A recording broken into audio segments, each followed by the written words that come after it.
Hi sisters and brothers, welcome to our channel.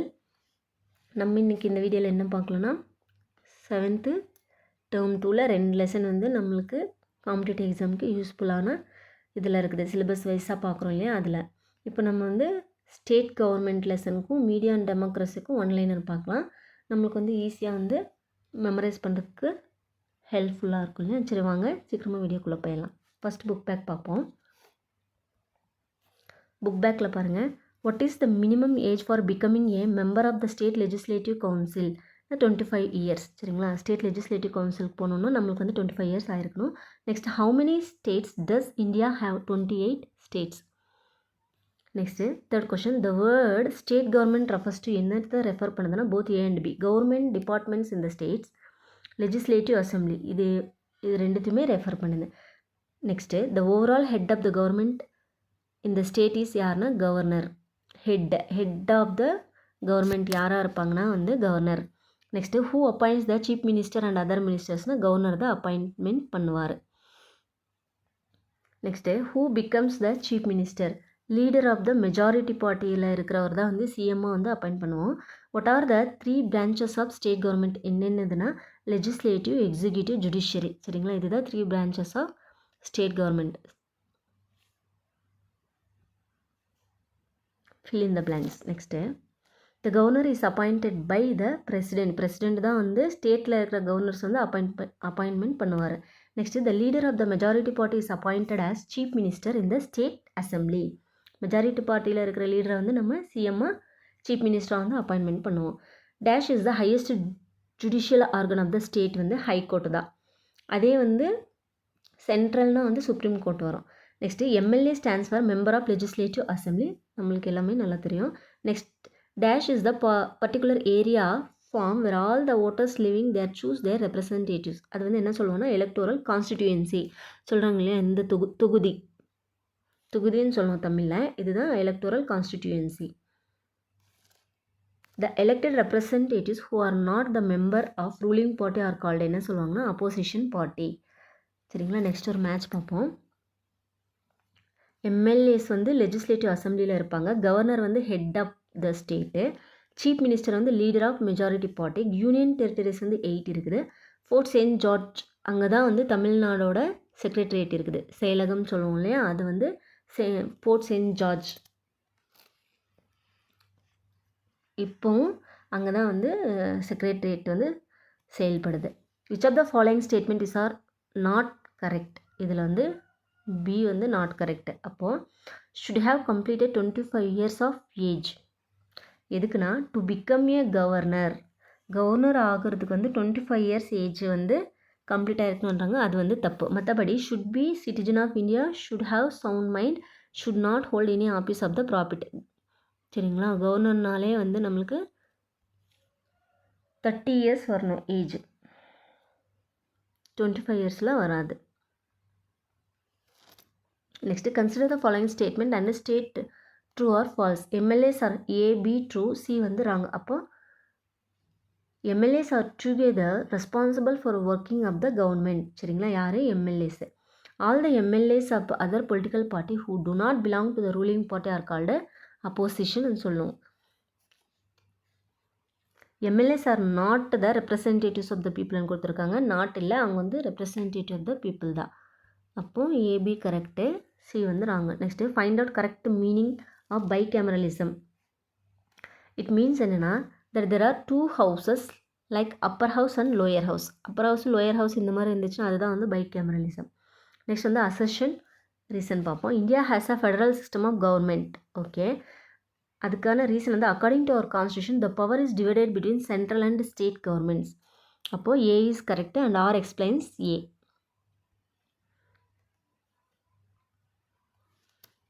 Three main organs of the government are என்னென்னா legislative, executive, judiciary. பார்த்தோம்ல, 3மே வந்து organs of government. Dash are representatives of the people, MLAs தான்.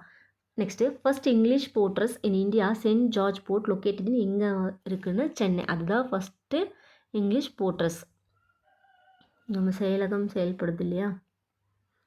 Dash fort currently houses the Tamil Nadu legislative fort saint George. Assembly and secretariat of Tamil Nadu அங்கே தான் இருக்குது. Saint George போர்ட்டில். Next how many states and union territories are there in India? 28 states, 8 union territories இருக்குது. Next statement 1 பாருங்கள். India has divided 2 sets of governments. Statement 2 வந்து one at central in Delhi and separate governments for all the states. ரெண்டுமே கரெக்டான இதுதான். Statement 1 and 2 correct. Powers divided and exchange between central and state government called என்னென்னா federal system. Next question, India is a dash democratic ரிப்பப்ளிக்னா parliamentary. நம்ம வந்து parliamentary form of government. சரிங்களா? Who are all included in state government? Governor, chief minister, council of ministers. இங்கே எல்லாமே சேர்த்து தான் வந்து ஸ்டேட் கவர்மெண்ட் இன்க்ளூட் ஆகிருக்கும்.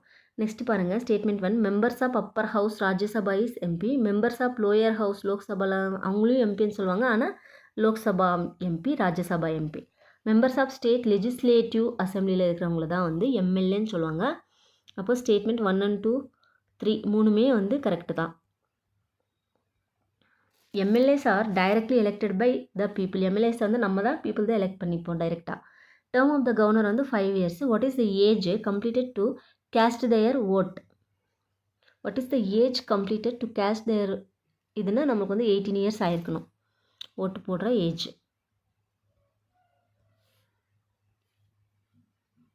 Next question, dash conducts and monitors elections. வந்து எலெக்ஷன் கமிஷன் ஆஃப் இந்தியா தான் வந்து மானிட்டர் பண்ணும். குவாலிஃபிகேஷன் ஆஃப் கவர்னர் இன்க்ளூட்ஸ் என்னென்னா should be citizen of India, completed 35 years of age. Sorry, நான் அப்போவே 30ன்னு சொல்லிட்டேன். 35 years complete ஆகிருக்கணும். Should have sound mind, should not hold any public office of profit. இதுதான் கவர்னரோட குவாலிஃபிகேஷன்ஸ். நெக்ஸ்ட் வந்து statement 1 பாருங்கள். CM MLA should completed age 25 years. MLA should completed age 30 years. Statement 1ல் வந்து chief minister MLA should complete age 25 years. அங்கே வந்து எம்எல்சிஸ்ன்னு இருக்கணும், கொஞ்சம் பார்த்துக்கோங்க ஃப்ரெண்ட்ஸ். எம்எல்சிஸ் அப்பர் ஹவுஸ் போகிறாங்க இல்லையா, இப்போ வந்து அவங்களுக்கு வந்து ஸ்டேட்லேயே வந்து அப்பர் ஹவுஸ் லோயர் ஹவுஸ்னு இருக்கும், சென்ட்ரல்லே அப்பர் ஹவுஸ் லோயர் ஹவுஸ் இருக்கும் இல்லையா. அப்போது அந்த அப்பர் ஹவுஸ் போகிறவங்களுக்கு வந்து எம்எல்சிஸ்க்கு வந்து 30 years ஆகிருக்கணும். கவர்னருக்கு வந்து 35, லோயர் ஹவுஸ்னு 25, அப்பர் ஹவுஸ்னு 30. அது பார்த்துக்கோங்க.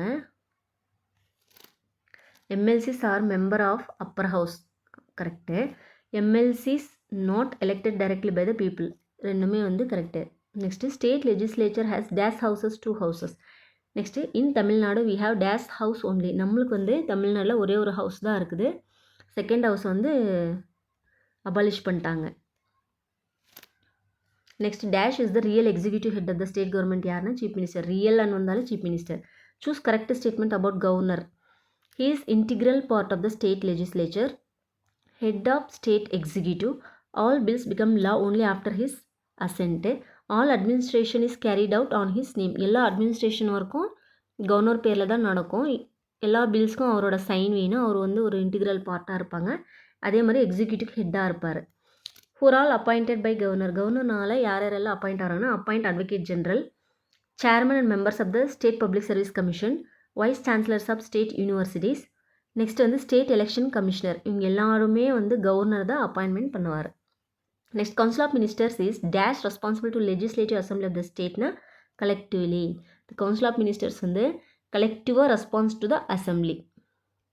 இந்த கொஷின் அடிக்கடி இதில் வந்திருக்கு, டிஃப்ரென்ஸ் பார்த்துக்கோங்க. கலெக்டிவாக தான், நிறைய பேர் கலெக்டிவாவா இண்டிவிஜுவலான்னு டவுட் வந்துடும். அசம்பிளி என்னும்போது வந்து கலெக்டிவாக தான் வந்து ரெஸ்பான்சிபிளாக இருப்பாங்க. High court chief justice hold office until the age of 62 years.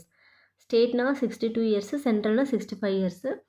Next family court settle disputes relating to both A and B. Marriage and family affairs பற்றி டீல் பண்ணுறது வந்து ஃபேமிலி கோர்ட்ஸ் தான் வரும். Next choose. Real executive head of state is chief minister, head of the state executive is governor. சரிங்களா, இது வந்து ரெண்டுமே correct. Lok Adalat also called என்னன்னு கூப்பிடுவோமோ, லோக் அதாலத்னா பீப்புள் கோர்ட்டுன்னு கூப்பிடுவோம். லோக் அதாலத் பற்றி ஆல்ரெடி கொஷின்ஸ் வந்து வந்திருக்குது, பார்த்துக்கோங்க. Dash who formulates programs and policies for welfare of people of the stateனா சீஃப் மினிஸ்டர் தான் வந்து பாலிசிஸு ப்ரோக்ராம்ஸ் எல்லாம் பண்ணுவாங்க. அதே மாதிரி சென்ட்ரல்னால் வந்து ப்ரைம் மினிஸ்டர் பண்ணுவாங்க. ஃபஸ்ட் யூனிட் முடிஞ்சிச்சு ஃப்ரெண்ட்ஸ். நம்ம நெக்ஸ்ட் யூனிட் வந்து பார்க்கலாம், மீடியா அண்ட் டெமோக்ரஸி. அதில் புக் பேக் கொஷின் பார்க்கலாம். Which one of the following comes under the print media? Print media கீழே வர்றது எதுனா news paper. Next which one of the following is the broadcast media? வந்து radio. Radio வந்து ப்ராட்காஸ்ட்டில் வருது. Third question, which invention has brought the world closer? TV தான், television தான் வந்து brought the world closer. which is mass media. both A and B வந்து mass media, radio television வந்து mass media. Next why is it necessary for media to be independent? ஏன்னா to write balanced report, அதனால அதுக்கு வந்து independent நெசசரியாக இருக்குது. Next fill in the blanks பார்ப்போம். Dash have made the world smaller and closer. Mass media தான் வந்து வேர்ல்டை வந்து ஸ்மாலராகவும் க்ளோஸராகவும் இருக்கிற மாதிரி பண்ணுது. Mass media have made the world smaller and closer. Next every individual person is a medium of media expression. எல்லாருக்குமே வந்து அந்த உரிமை இருக்கும், சரிங்களா? Every individual person is a medium of media expression. Next printing press was invented by யார்? Johannsen Gutenberg. இந்த question வந்து டெட்லியும் கேட்டிருக்காங்க, டிஎன்பிஎஸ்சிலையும் ப்ரீவியஸ் இயரில் வந்திருக்குது. Dash is a code of values which govern our லைஃப்ஸ்னா எத்திக்ஸு. எத்திக்ஸ் தான் வந்து is a code of values which govern our lives. Next dash is the radio broadcast of the government of India? வந்து Akashvani. Radio broadcast of government of India எதுனா Akashvani. Next match நேரோ காஸ்ட்டுக்கு example வந்து செமினாரில் வந்து நேரோ cost media. Social media வந்து Facebook. Print மீடியாவுக்கு example posters. Web மீடியாவுக்கு வந்து கூகுள் வெப்சைட்டு. ப்ராட்காஸ்ட் மீடியாவுக்கு வந்து ஃபிலிம்ஸ். இது எல்லாமே நேராகவே கொடுத்துருக்கேன், பார்த்துக்கோங்க ஃப்ரெண்ட்ஸ். மேட்ச் ஷீட்டில் வந்து நம்ம கன்ஃபியூஷன் ஆகும். நெக்ஸ்ட் வந்து அசெஷன் விஷன் பார்ப்போம். அசெஷன் வந்து print media has been referred to as people's university. Next reason பாருங்கள். They perform the role of public information informer educate custodian of public interest. அப்போது A is correct and R is the correct explanation of A. ரெண்டுமே வந்து correct தான். Find odd one. இதில் news paper, magazine, journals எல்லாமே வந்து print மீடியாவில் வருது. Twitter மட்டும்தான் சோஷியல் மீடியாவில் வருது. இந்த மாதிரி தான் வந்து எலிமினேட் பண்ணுற மாதிரி இருக்கும், பார்த்துக்கோங்க friends. Choose the correct answer. Media is generally the agency for interpersonal communication. Next, media is very powerful entity on the earth. Media plays a prominent role in the formation of public opinion. Next, media does not have any responsibility. இதில் வந்து A B C are correct. A B C correct. லாஸ்ட்டில் வந்து media does not have any ரெஸ்பான்சிபிலிட்டின்னு கொடுத்தாங்களே, அது மட்டும் இல்லை, பார்த்துக்கோங்க. Media is generally the agency for interpersonal communication. Next media is very powerful entity அந்த earth. Media plays a prominent role in the formation of public opinion. இதெல்லாமே மூணுமே correct. Next 15th example for religious media. Religious media பாருங்கள், ஹரிகதா கூத்து. நம்ம ஊரில் வந்து வில்லேஜ்லலாம் பண்ணுவாங்க இல்லையா, ஹரிகதா கூத்து, அதுதான் வந்து ரிலீஜியஸ் மீடியாக்குள்ளே வருது. Next dash referred as people university. எதுனா print media. Printing press invented in 1453. இது ஆல்ரெடி ப்ரீவியஸ் இயரில் வந்துருது. பிரிண்டிங் ப்ரெஸ் எப்போ வந்து ஸ்டார்ட் பண்ணாங்கன்ட்டு 1453. 4 pillars ஆஃப் டெமோக்ரஸி எதுனா லெஜிஸ்லேச்சர், எக்ஸிக்யூட்டிவ், ஜுடிஷியரி. இது மூணுமே வந்து 3 ஆர்கன்ஸ்ன்னு பார்த்தா அதில் இன்னொன்று வந்து 4th பில்லராக வந்து மீடியா இருக்கும். நெக்ஸ்ட்டு பர்சனல் கம்யூனிகேஷன் இன்க்ளூட்ஸ் எதுனா letters, telephones, cellphone, email, fax எல்லாமே வந்து பர்சனல் கம்யூனிகேஷன் கீழே வரும். எக்ஸாம்பிள் ஃபார் மாஸ் கம்யூனிகேஷன் எதுனா நியூஸ் பேப்பர், ரேடியோ, டிவி எல்லாமே வந்து மாஸ் கம்யூனிகேஷன் கீழே தான் வரும். நெக்ஸ்ட் வந்து ஆல் இண்டியா ரேடியோ லான்ச்டின் எப்போனா 1936 தான் வந்து லான்ச் பண்ணியிருக்காங்க. ஏஐஆர் ஏர்ன்னு சொல்லுவாங்கல்ல, இது வந்து 1936. இது ஆல்ரெடி கொஷின்ஸில் வந்திருக்கு, பார்த்துக்கோங்க friends. AIR officially noun as Akashvani since 1956. அதை வந்து ஆல் இண்டியா ரேடியோவாக இருந்தது வந்து ஆகாஷ்வாணியை மாற்றிட்டாங்க.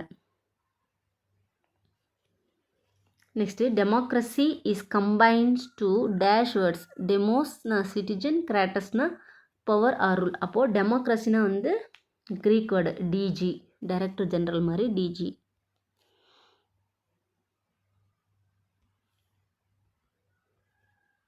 நெக்ஸ்ட் ஒரு மேட்ச் பார்க்கலாம். நேரோ காஸ்ட் மீடியா வந்து cable, television, seminar, direct mail. நம்ம பார்த்தோம்ல செமினார் வந்து அப்போவே நேரோ காஸ்ட்டில் வந்துச்சு. ப்ராட்காஸ்ட் மீடியாவில் எது எதுனா ஃபிலிம்ஸு, டெலிவிஷன்ஸ், ரேடியோ. வெப் மீடியாவில் வந்து கூகுள் வெப்சைட்டு, பிளாக்ஸு. சோஷியல் மீடியாவில் வந்து ட்விட்டர், ஃபேஸ்புக், வாட்ஸ்அப், இன்ஸ்டாகிராம். இது எல்லாமே வந்து சோஷியல் மீடியாவில். பிரிண்ட் மீடியாவில் பாருங்கள். Next news paper. பிரிண்ட் மீடியாவில் news paper, magazine, journals. Next வந்து புக்ஸு, போஸ்டர்ஸ், ரிப்போர்ட்டர்ஸ். இது எல்லாமே வந்து பிரிண்ட் மீடியாலாம் வரும். ஓகே ஃப்ரெண்ட்ஸ், இந்த வீடியோ உங்களுக்கு பிடிச்சிருக்குன்னு நினைக்கிறேன். எக்ஸாம்ஸ்க்கு வந்து யூஸ்ஃபுல்லாக இருக்கும் ஷார்ட்டாக ரிவைஸ் பண்ணுறதுக்கு. தேங்க்ஸ் ஃபார் வாட்சிங். வீடியோ பிடிச்சிருந்தா லைக் பண்ணுங்கள், ஷேர் பண்ணுங்கள் ஃப்ரெண்ட்ஸ். See you soon.